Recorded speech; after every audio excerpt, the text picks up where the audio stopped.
হরে কৃষ্ণ। শ্রী ভক্তবৃন্দে শ্রী চরণতলে অনন্ত কোটি প্রণাম। আজকের আমার প্রধান আলোচ্য বিষয় বৈষ্ণব এবং সাধুরা কেন পেঁয়াজ রসুন খায় না। এক কথায় পেঁয়াজ রসুন কেন আমিষ দলে পড়ে আর কি। যারা নিরামিষ ভক্ষণ করেন তারা পেঁয়াজ রসুন খান। ঠিক সঠিক কারণটা কি, সেই বিষয়টা নিয়ে আমাদের আলোচ্য বিষয় এবং জানবার বিষয়।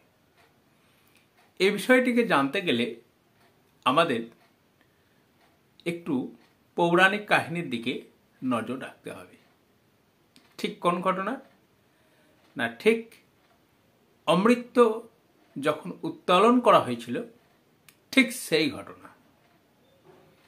এই ঘটনা আমরা বহুবার শুনেছি, বহুবার জেনেছি, বহু কাহিনী শুনেছি।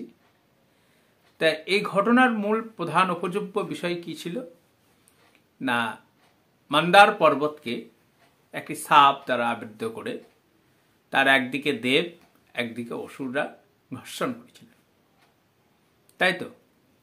তো সেই কাহিনী কি ছিল না, ভগবান বিষ্ণু কি ছিলেন, কচ্ছপ রূপ ধারণ করেছিলেন। তার পৃষ্ঠের মধ্যে মন্দার পর্বত ছিল এবং যে শীর্ষনাগ সেই সাপটি সেই পর্বতটিকে বেষ্টন করেছিল এবং একই পিতার দুটি সন্তান, একটি দেব আর একটা অসুর, মা দুটি ছিল।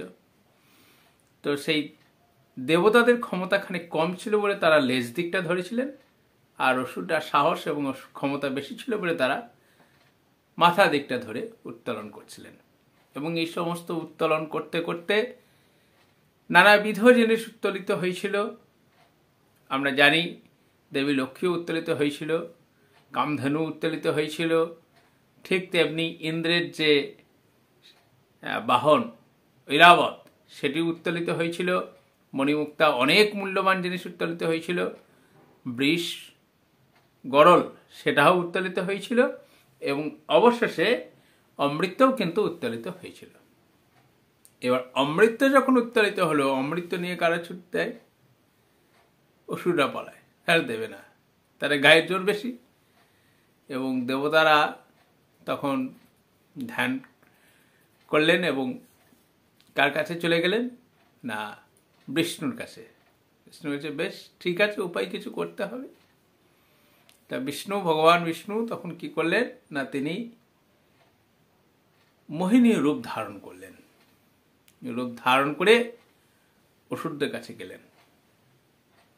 আর অসুররা তো এমনিতেই সুরা এবং নারীতে আসক্ত বেশি, এবং অপরূপ রূপ সৌন্দর্য দেখে তারা মোহিত হয়ে গেলেন। কারণ এমনিতেই তারা অমৃত পেয়েছেন এবং তার সঙ্গে অমৃতময়ী দেবী স্বরূপা নারী পেয়েছেন। এবং সেই নারী অর্থাৎ ভগবান শ্রী বিষ্ণু যে রূপ ধারণ করেছিলেন, তিনি বললেন যে আমি তোমাদেরকে পান করাবো। আত্মহারা হয়ে উঠল, ঠিক আছে তা পান করো। তো যখন কলসিটা নিলেন, সেই পাত্রটা নিয়ে তিনি চালাকি করে বললেন যে এই যে পাত্রে অমৃত রয়েছে, এই অমৃতটা তো থিতেই গেছে, ওপরে তো শুধু জল। তাহলে এই জলটা যখন তোমরা দুজনাই দেব এবং অসুর তোমরা দুজনাই টানাটানি করেছো, তখন এই জলটা আমি আগে দেবতাদের পান করিয়ে দিই, আর থিতেনো যে অমৃত সেইটা তোমাদেরকে দেব। কারণ অমৃতটাই কাজ হবে, জলটা খেলে তো কোনো কাজ হবে না। তখন এই অসুররা ভাবলো হ্যাঁ ঘটনা আদেও তাই, এবং সে বলে ঠিক আছে তাহলে তোমার যা ভালো লাগে সেটাই করো। তখন দেবতারা আইন দিয়ে দাঁড়ালো এবং টালটাই তো অমৃত, সেই অমৃত সবাইকে দিতে দিতে যাচ্ছে। এইবার ওই দেবতাদের দলে দুটি অসুর অর্থাৎ রাহু এবং কেতু, এরাও দেবতা সেজে দাঁড়িয়ে গেছে।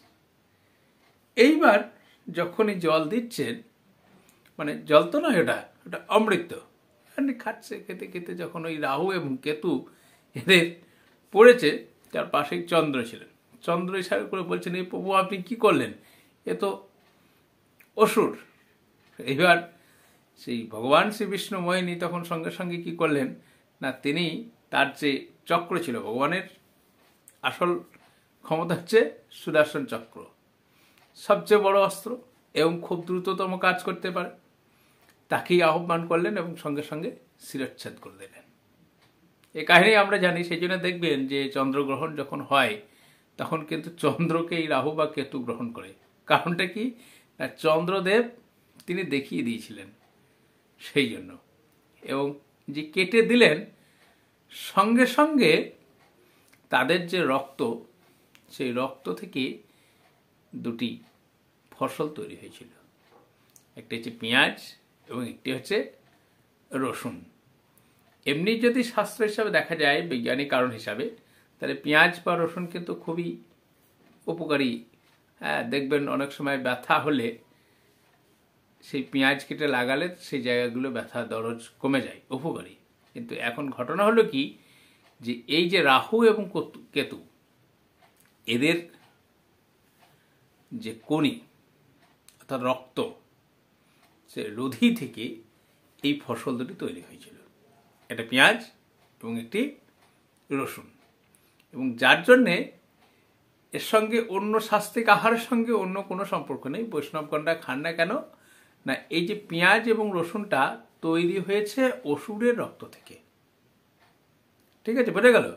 যেহেতু এটি পেঁয়াজ এবং রসুনটি অসুরের রক্ত থেকে তৈরি হয়েছে, সেই জন্য সাধু এবং গুরু বৈষ্ণবরা তারা খান না। এবং তারা বলেন যে এই যে উপাদানের যা বলছে, এই যে রক্ত থেকে তৈরি হয়েছে ধরুন এইটা, তাহলে তার মধ্যে অসুরিক প্রবৃত্তি থাকছে, এবং এই পেঁয়াজ এবং রসুন খেলে আসরিক শক্তিগুলো মানুষের মধ্যে প্রবণতা বেড়ে যায়। হ্যাঁ, মানে আমাদের যে শত্রুগুলো রয়েছে আর কি, আমাদের ষড়রিপু পঞ্চকাঁটা যেগুলো রয়েছে আর কি, অর্থাৎ কাম, ক্রোধ, লোভ, মদ, মোহ, মাৎসর্য, হিংসা, আত্মমর্যাদা সম্পন্ন, খ্যাতি, যশ, এগুলো নিয়ে যে আমাদের সমস্যা আর কি, সেগুলো তখন কি হয় না, জাগ্রত হয়ে ওঠে। সেই জন্য পেঁয়াজ রসুন সাধুগুরু বৈষ্ণবরা খান না। এই নয় যে এটার মধ্যে দিয়ে আমিষত্ব নিরামিষত্ব আলাদা কোনো গুণ বা বৈশিষ্ট্য নেই, শুধু একটাই কারণ, সেটা হচ্ছে অসুরের রক্ত থেকে এদের জন্ম। এবং এগুলো ভক্ষণ করলে, সেটা বিজ্ঞানও মানে যে এগুলো ভক্ষণ করলে আমাদের শারীরিক ক্ষমতা বা কোনো কিছু রক্তের তেজ বা অন্যান্য যে সমস্ত জিনিসগুলো বলা হয় আর কি, কামক শক্তি, এগুলো বৃদ্ধি পায়। তদুপলক্ষে সাধুগুরু বৈষ্ণবরা তা ত্যাগ করে চলেন। যদি আলোচ্য বিষয় ভালো লেগে থাকে অবশ্যই লাইক, শেয়ার, কমেন্ট করতে ভুলবেন না। আর বেশি বেশি করে শেয়ার করুন। আরও এই ধরনের বিভিন্ন শাস্ত্রীয় আলোচনা কিন্তু যদি আপনারা পেতে চান, অবশ্যই চ্যানেলটির সঙ্গে থাকুন। আর আপনাদের কৃষ্ণপদে মতি হোক, এটুকুই কামনা রাখি। হরে কৃষ্ণ, গোবিন্দ আপনাদের মঙ্গল করুন।